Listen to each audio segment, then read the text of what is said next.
টানা বৃষ্টিতে কয়েক জেলায় প্লাবিত জনপদ, কক্সবাজারে জলমগ্ন 5 উপজেলায় ব্যাপক ক্ষয়ক্ষতি, নগরে ভোগান্তি চরমে। আমাদের চলাচল যাতায়াত যোগাযোগের জন্য খুব আমাদের অসুবিধা। ভাঙাচুরা রাস্তা পানিতে তোলা গেছে, চলাফেরা করতে অসুবিধা রিক্সা নিয়ে। কালের কোনো সংস্কার নাই, পানি আসলে এদিকে রাস্তাটা ডুবে যায়, এই পারে মানুষের কষ্ট হয়। সাংবাদিক শ্যামল দত্ত, মোজাম্মেল বাবু ময়মনসিংহের সীমান্ত থেকে আটক, রাখা হয়েছে ধোবাউড়া থানায়।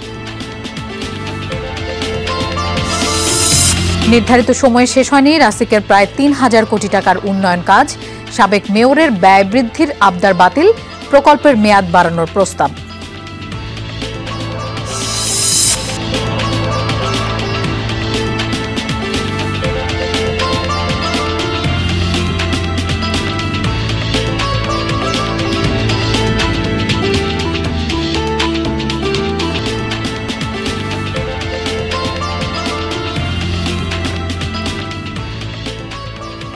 শুভেচ্ছা, আমন্ত্রণ সংবাদ সারা দেশের আয়োজনে আপনাদের সঙ্গে থাকছি আমি মৌসুমী আহমেদ লোপা।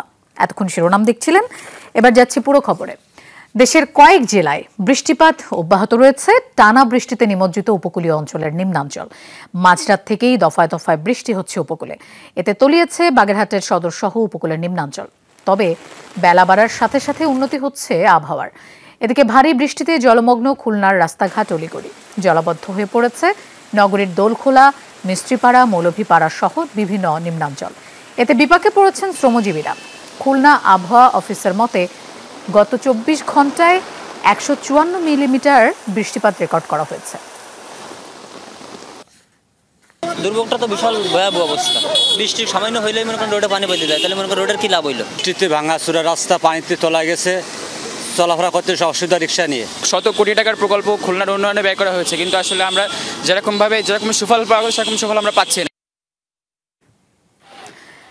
3 দিনের টানা বৃষ্টিতে বিপর্যস্ত যশোরের জনজীবন। এরই মধ্যে নিমজ্জিত শহরের বেশিরভাগ এলাকা, পানি ঢুকে পড়েছে বাসাবাড়ি, ব্যবসা প্রতিষ্ঠানে।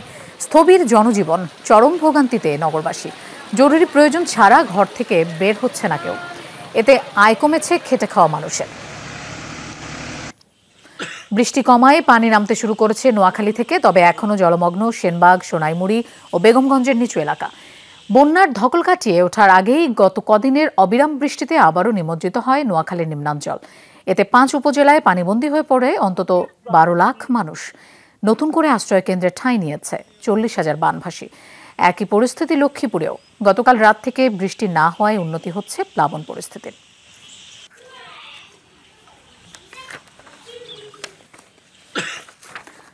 দর্শক, জলাবদ্ধতার কবলে খুলনা নগরী, এ বিষয়ে আমরা আরো জানবো। আমাদের সাথে যোগ দিচ্ছেন সহকর্মী প্রবীর বিশ্বাস। প্রবীর, খুলনার আজকের আবহাওয়া কেমন দেখছেন? জলাবদ্ধতার কারণ হিসেবে কি বলছে নগরবাসী? আবহাওয়া কিছুটা উন্নতি হয়েছে লোপা। সকাল থেকে যে বৃষ্টিটা ছিল, যদি এখন বলি যে 12:30, বৃষ্টিটা নেই, তবে আকাশ মেঘাচ্ছন্ন এবং সূর্যের দেখা গত 3 দিনে কিন্তু খুলনা শহরে এখনো মেলেনি। এবং গত রাতে ভারী বৃষ্টি হয়েছে। আবহাওয়া অফিসের তথ্য মতে গত 24 ঘন্টায় 154 মিলিমিটার বৃষ্টিপাত তারা রেকর্ড করেছে। এটি একটি ভারী বৃষ্টির মধ্যে পড়ে, সে কারণে যে সমস্ত নিম্নাঞ্চল রয়েছে সেগুলো কিন্তু তলিয়ে গেছে এবং মানুষের ব্যাপক ভোগান্তি, চলাফেরায় ভোগান্তি, কাজকর্মে ভোগান্তি। এবং এই যে রাস্তাটি আমরা দেখাচ্ছি, এটি হচ্ছে আহসান আহমেদ রোড। শুধুমাত্র এই রাস্তাই নাই, নগরীর যে সমস্ত নিম্নাঞ্চল রয়েছে অর্থাৎ অর্ধেক জায়গা জুড়েই কিন্তু এখন জলমগ্ন রয়েছে। অনেক মানুষই কিন্তু ঘরবন্দি রয়েছে। দোকানপাটে পানি ঢুকেছে, ব্যবসা প্রতিষ্ঠানে পানি ঢুকেছে, মানুষের বসত বাড়িতে পানি ঢুকেছে। এই যে পানিতে ভোগান্তি, এটি কিন্তু দীর্ঘদিনের সমস্যা খুলনাবাসীর। এবং সেই সমস্যা নিরসনে খুলনা সিটি কর্পোরেশন প্রায় 1500 কোটি টাকা নামে 2টো প্রকল্প বাস্তবায়ন করছে। একটি হচ্ছে ড্রেনের উন্নয়ন, অপরটি হচ্ছে রাস্তাঘাটের উন্নয়ন। এবং সেই প্রকল্পে প্রায় কাজ শেষ, হিসাব মতে 85% কাজ সম্পন্ন হয়েছে, কিন্তু জলাবদ্ধতার যে রূপটি ছিল সেটি একই রকম আছে। সে কারণে নগরবাসী মনে করে যে প্রকল্পটি ঠিকভাবে হয়নি, পরিকল্পনা ঠিক ছিল না এবং ব্যাপক অনিয়ম, দুর্নীতি, স্বজনপ্রীতির ফলে এটি হয়েছে। সে কারণে এটি তদন্ত হওয়া উচিত, না হলে এই যে জলাবদ্ধতা রূপ, এটি খুলনাবাসীর। প্রবীর, আপনাকে ধন্যবাদ আমাদের সাথে যোগ দেওয়ার জন্য। এদিকে ভারী বৃষ্টির কারণে কক্সবাজারের কিছু কিছু এলাকা এখনো জলবদ্ধ হয়ে রয়েছে। চকরিয়া, পেকুয়া ও রামু উপজেলার নিম্নাঞ্চলে সাধারণ মানুষ চরম দুর্ভোগে রয়েছে। সড়ক ডুবে যাওয়ায় চলাচল করতে হচ্ছে নৌকায়। যেসব এলাকা থেকে পানি নেমে গেছে সেসব এলাকার ক্ষতচিহ্ন স্পষ্ট হচ্ছে। বিভিন্ন জায়গায় গ্রামীণ সড়ক, বেড়িবাঁধ ভেঙে গেছে। কোনো কোনো জায়গায় সড়ক ভেঙে যোগাযোগ বিচ্ছিন্ন হয়ে গেছে। নতুন করে বৃষ্টি না হওয়ায় দ্রুত পানি নেমে যাচ্ছে। অতিরিক্ত জেলা প্রশাসক ইয়ামিন হোসেন জানান, জেলায় 9 উপজেলার মধ্যে 5টি উপজেলা ও 3টি পৌরসভায় সবচেয়ে বেশি জলমগ্ন হয়েছে। এসব এলাকার লক্ষাধিক মানুষ পানিবন্দী হয়ে বিভিন্নভাবে ক্ষতিগ্রস্ত হচ্ছে। 2-3 দিন বৃষ্টি হওয়ার কারণে এখানে পানি উঠছিল, আমাদের উঠানেও গেছিল, কিন্তু বাড়িতে ঢুকে নাই। তো আবার বৃষ্টির দিনে পানি নামে গেছে, কারণ আমরা হাঁটাচলা করতে পারতেছি। কাল ভরাট, মানে কালের কোনো সংস্কার নাই। পানি আসলে এদিকে রাস্তাটা ডুবে যায়, এই পারে মানুষের কষ্ট হয়। বৃষ্টি হলে আপনার একটু পানি হয়ে যায়, মানে এই ব্যবস্থা যদি থাকতো পানি চলাচল হওয়ার, তাইলে অবশ্যই কমা যাইতো আর কি। এতদিন থাকার অবস্থা হচ্ছে আপনার মূলত কোনো দিকেই সুযোগ নেই যাওয়ার পানিগুলো। বাঁধ ভেঙে প্রায় প্লাবিত হয় খুলনা উপকূলের বিস্তীর্ণ অঞ্চল। প্রতিটি ঘটনাই যেন এক একটি দুঃসহ স্মৃতি। বাঁধ ভাঙা মানেই ফসলের আবাদ আর মাছের ঘের তলিয়ে যাওয়া। ক্ষতিগ্রস্ত হয় ঘরবাড়ি। প্রতিবারই বাঁধ ভাঙে আবার নতুন করে জীবন শুরু করতে হয় উপকূলবাসীর। বেঁচে থাকার এই লড়াই যেন শেষ হবার নয়।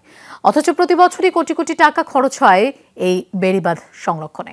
বিশেষজ্ঞদের মতে দুর্নীতির কারণেই সুফল পাচ্ছে না ক্ষতিগ্রস্তরা। বাঁধ ভেঙে লোকালয়ে ঢুকছে জোয়ারের পানি।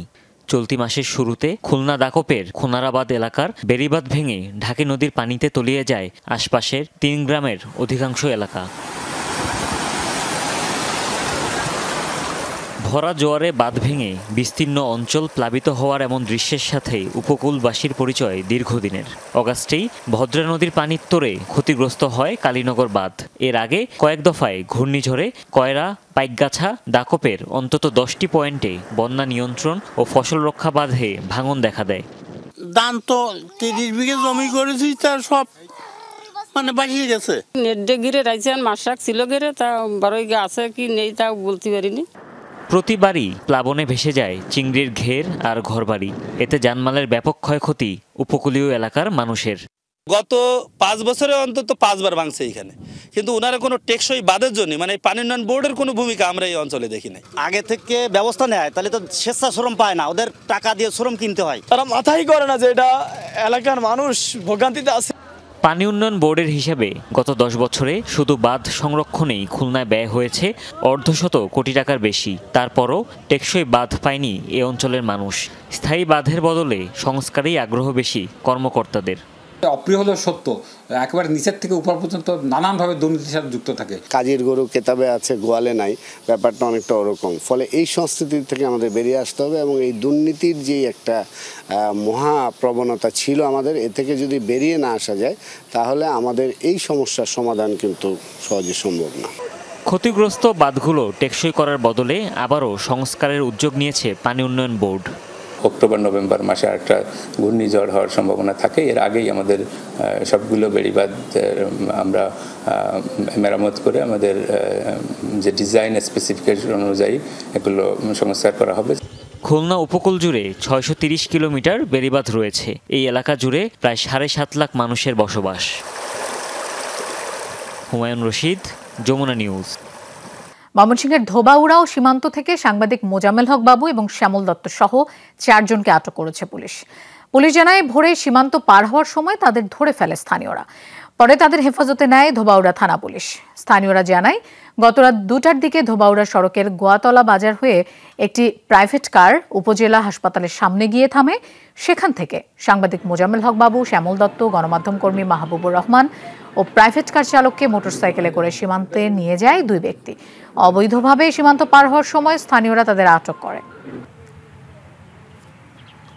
ভোর 6টায় ভারতের পলায়নকালে স্থানীয় জনগণ কর্তৃক এই ধোবাউড়া সীমান্ত এলাকায় ধৃত করে থানায় হস্তান্তর করছে। থানা তাদেরকে নিরাপদ হেফাজতে রাখে এবং নতুন অফিসের সাথে আলোচনা করে তাদেরকে ঢাকাতে প্রেরণ করার সিদ্ধান্ত গ্রহণ করা হয়েছে। দর্শক, এই বিষয়ে আরো জানবো। ময়মনসিংহ থেকে আমাদের সাথে যোগ দিচ্ছেন হোসেন শাহিদ। শাহিদ, আটককৃতদের ব্যাপারে পরবর্তীতে কি ধরনের পদক্ষেপ নিচ্ছে পুলিশ, কিছু জানা গেছে কিনা? আটককৃতরা এখন ময়মনসিংহের ধোবাউড়া থানাতে রয়েছেন। সেখানে ময়মনসিংহ থেকে একজন অতিরিক্ত পুলিশ সুপার মোহাম্মদ শামীম তিনি নজরে পড়তেছেন এবং পরবর্তী প্রক্রিয়া কি হবে সেই বিষয়ে তিনি জেলা পুলিশ এবং ঊর্ধ্বতন কর্মকর্তাদের সাথে ঢাকায় যোগাযোগ করছেন। তার সাথে আমার কিছুক্ষণ আগে কথা হয়েছে, তিনি সর্বশেষ যে বিষয়টি আমাকে জানিয়েছেন যে ধোবাউড়া থেকে তাকে সরাসরি ঢাকায় নিয়ে যাওয়া হবে এবং ঢাকা সেই অনুযায়ী ব্যবস্থা নেওয়া হচ্ছে এবং ঢাকায় পুলিশের ঊর্ধ্বতন কর্তৃপক্ষের সাথে সেই যোগাযোগটি তিনি রক্ষা করছেন, কিন্তু কোন সময়ে এখান থেকে নিয়ে যাওয়া হবে সেটি তারা জানাননি। যেহেতু ময়মনসিংহে এবং ময়মনসিংহের কোনো উপজেলায় অর্থাৎ ধোবাউড়া উপজেলা বা ময়মনসিংহে এই আটককৃতদের কারো নামে কোনো মামলা নেই এবং তাদেরকে পুলিশ আটক করেনি, স্থানীয় জনতা প্রথমে তাদেরকে সীমান্ত এলাকা থেকে ধরে পুলিশের হাতে সোপর্দ করে সেই জন্য তারা ঊর্ধ্বতন কর্তৃপক্ষের নির্দেশনার অপেক্ষা করছেন যে কি আসলে পুলিশ আসলে এই মুহূর্তে কি করবেন। শাহিদ, আপনাকে ধন্যবাদ আমাদের সাথে যোগ দেওয়ার জন্য। রাজশাহী সিটি কর্পোরেশনের প্রায় ৩,০০০ কোটি টাকার সমন্বিত নগর অবকাঠামো উন্নয়ন প্রকল্প নির্ধারিত সময়ে শেষ হয়নি। এইচএম খায়রুজ্জামান লিটন মেয়র থাকাকালে এই প্রকল্পের মেয়াদের সঙ্গে কয়েকশো কোটি টাকা ব্যয় বৃদ্ধির প্রস্তাব করেছিলেন। তাকে অপসারণ ও প্রশাসক দায়িত্ব গ্রহণের পর কোনো ব্যয় বৃদ্ধি ছাড়াই মন্ত্রণালয়ের কাছে এই প্রকল্পের মেয়াদ ২ বছর বৃদ্ধির প্রস্তাব পাঠিয়েছে সংস্থাটি। সম্প্রতি রাজশাহী মহানগরীতে নবনির্মিত ৬টি ফুটওভার ব্রিজের উদ্বোধন করা হয়েছে। এইচএম খায়রুজ্জামান লিটন মেয়র থাকাকালে রাজশাহী সিটি কর্পোরেশনের প্রায় ৩,০০০ কোটি টাকার সমন্বিত নগর অবকাঠামো উন্নয়ন প্রকল্পের আওতায় এসবের নির্মাণ কাজ শুরু হয়। একই প্রকল্পের আওতায় ৫টি ফ্লাইওভার নির্মাণের কাজ সবে শুরু হয়েছে, তবে মূল প্রকল্পের নির্ধারিত সময়সীমা শেষ হয়েছে গত ৩০ জুন।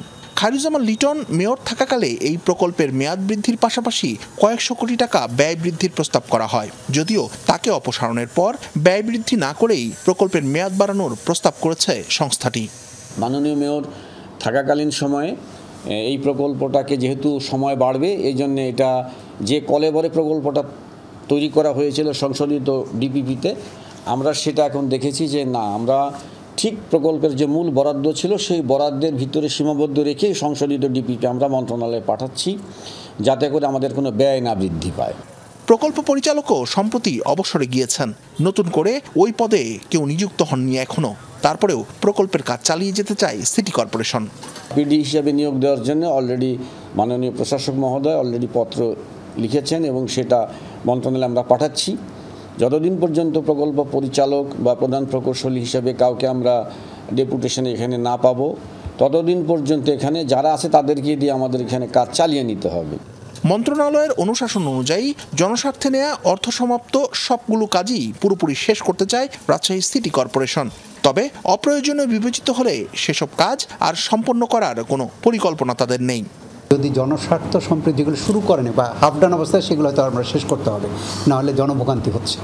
আর যেগুলো হয়তো মাত্র শুরু করেছি অথবা শুরু করি নাই কিন্তু জনস্বার্থ অতটা হবে না, সেগুলো আমরা ডিসকন্টিনিউ করবো, অর্থাৎ এগুলো চালিয়ে যাব না। ২০১৮ সালে খায়রুজ্জামান লিটন দ্বিতীয় দফায় মেয়র পদে আসীন হলে সমন্বিত নগর উন্নয়ন প্রকল্পে এ যাবৎকালের সর্বোচ্চ বরাদ্দ পায় রাজশাহী সিটি কর্পোরেশন। মেয়র পদে তৃতীয় দফা দায়িত্ব পালনকালে গণঅভ্যুত্থান উত্তর পরিস্থিতিতে পালিয়ে যান তিনি। মেয়রকে অপসারণের পর ১৯ আগস্ট সিটি কর্পোরেশনে প্রশাসক হিসেবে বিভাগীয় কমিশনারকে দায়িত্ব দেওয়া হয়। শিবলি নোমান, যমুনা নিউজ, রাজশাহী। আজ ১২ রবিউল আউয়াল, মহানবী হযরত মুহাম্মদ সাল্লাল্লাহু আলাইহি ওয়াসাল্লামের জন্মদিন। দিনটি উপলক্ষে চট্টগ্রামে পবিত্র ঈদে মিলাদুন্নবী পালিত হচ্ছে। প্রতি বছরের মতো এবারও বের করা হয় জশ্নে জুলুস। জুলুসে যোগ দেন দেশের নানা প্রান্ত থেকে আসা লাখ লাখ ধর্মপ্রাণ মুসল্লি। ব্যানার, পোস্টার, তোরণ আর মিলাদুন্নবীর পতাকায় ছেয়ে গেছে চট্টগ্রাম।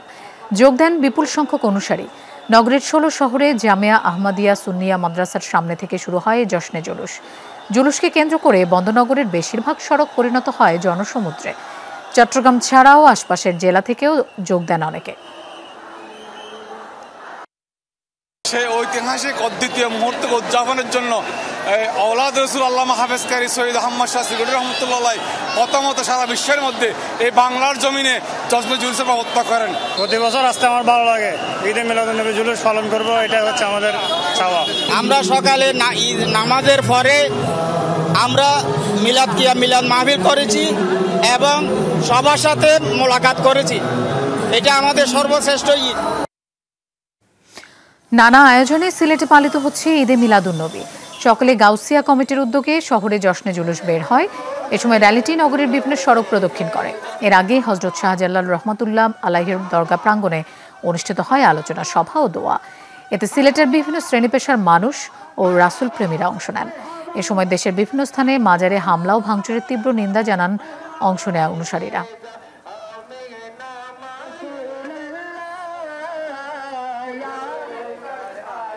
নবী আসার পরে শান্তি এবং সঠিক আল্লাহ তাআলার কুরআন ওনার উপরে নাজিল হয়েছেন। এটা ঈদে মিলাদুন্নবী হয়েছে রাসূলুল্লাহ সাল্লাল্লাহু আলাইহি ওয়াসাল্লাম 570 খ্রিস্টাব্দের 12 রবিউল আউয়াল এই জমিনে তাশরিফ এনেছেন বলেই এটাকে বলা হয় ঈদে মিলাদুন্নবী, মাওলুদ থেকে মিলাদুন্নবী।